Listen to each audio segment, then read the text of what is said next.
The thing about these tires is that once they're in their operating window, you can do this.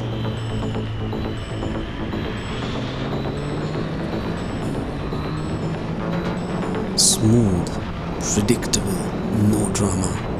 And that feeling translates directly into confidence. Not reckless confidence, but the kind that lets you relax, trust the machine, and enjoy the road. One of the things I've learned over the years of riding is that confidence on a motorcycle doesn't come from horsepower, it comes from what's touching the road. On these Conti Road tires, the moment they warm up, you start to feel it. The grip, the feedback, that quiet reassurance that the bike is exactly where you want it to be. They warm up incredibly fast, which matters a lot in real world riding. Sure, there are softer, stickier tires out there, but for a street bike, these hit the perfect balance. They proved that to me during the monsoons. The silica-based compound and the tread design work beautifully together, constantly pushing water away and keeping the contact patch planted. Even in heavy rain, they never felt nervous. I'm closing in on 6,000 kilometers on these tires now, and honestly, they feel as good as they did in the first 1,000. No weird wear, no drop in confidence, just consistent performance. And at their price point, that combination of durability and grip makes a lot of sense. They're not trying to be track tires, they're built for the road, and that's exactly where they shine. And today, on this ride, they're reminding me why I love doing this in the first place.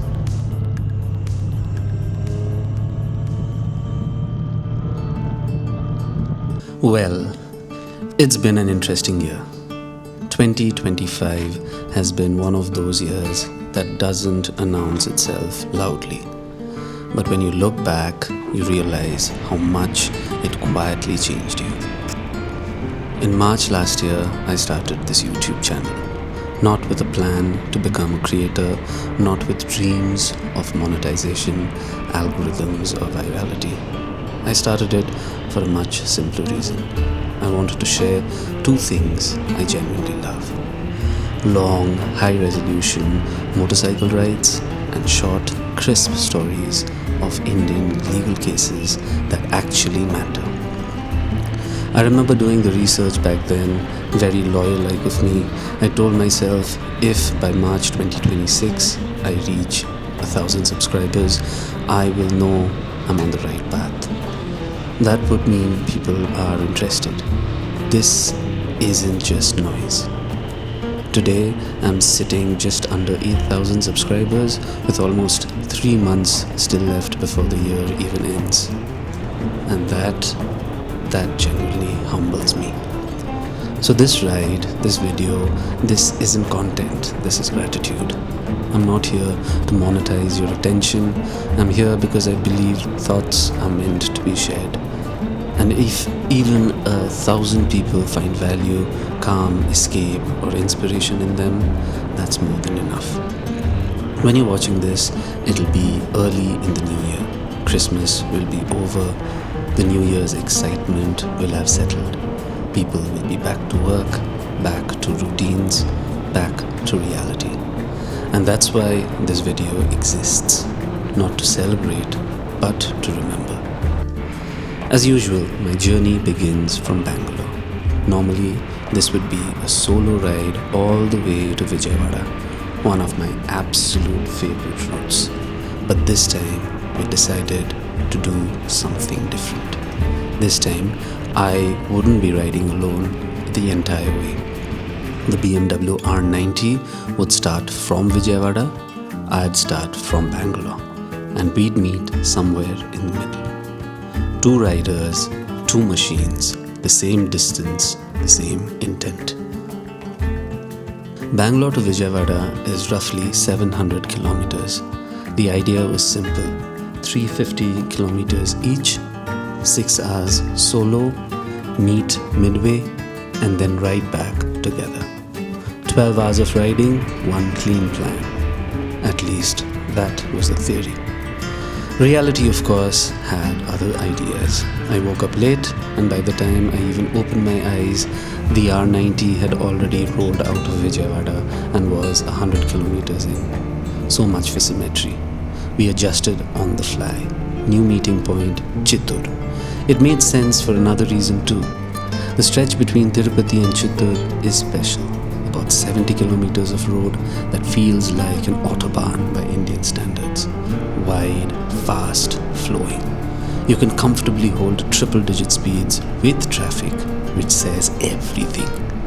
Meanwhile, I still had to deal with reality. City traffic, signals, and the absolute nightmare that is KR Puram. Before the ride even begins, you have to escape Bangalore.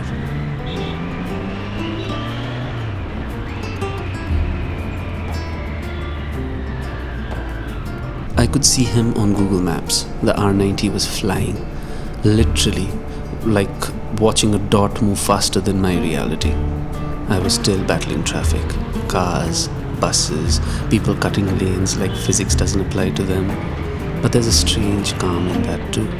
The moment you know you're riding towards something, not away from it. Once I cleared the city and hit the Kolar road, things changed. The engine settled, my breathing settled, and finally, the ride began. The weather, perfect. The kind of day riders dream of and rarely get. At that moment, everything felt aligned. This wasn't just a ride, this felt like a closing chapter.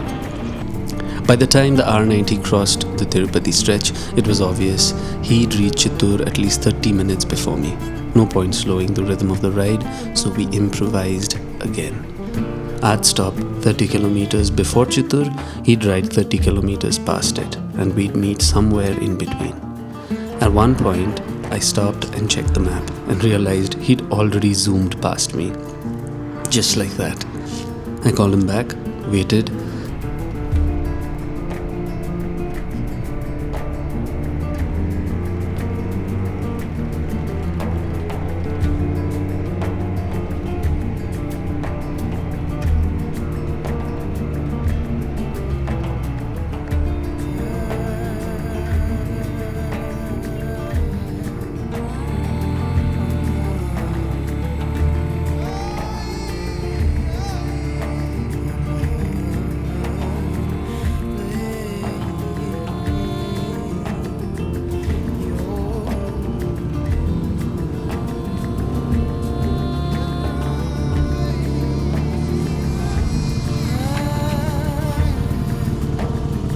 And finally, we met. Coffee, a few words, and back on the road again. It was already afternoon. We had around 200 kilometers to cover before traffic thickened. This wasn't the time for slow riding, and then came fuel. 2 fuel stations were empty. Third one, we had no choice, we had to wait. And sometimes patience is rewarded. The attendant returned, fuel flowed, crisis avoided. Those small wins on a ride, they stay with you. The ride back was flawless. Cool air, golden light, empty stretches of road. 2 bikes that had last ridden together during the Kolkata ride finally reunited. Naya, my street triple, was clearly excited, the English girl meeting her older German brother. They danced through the Kolar Hoskote roads, smooth, effortless, machines doing exactly what they were built to do.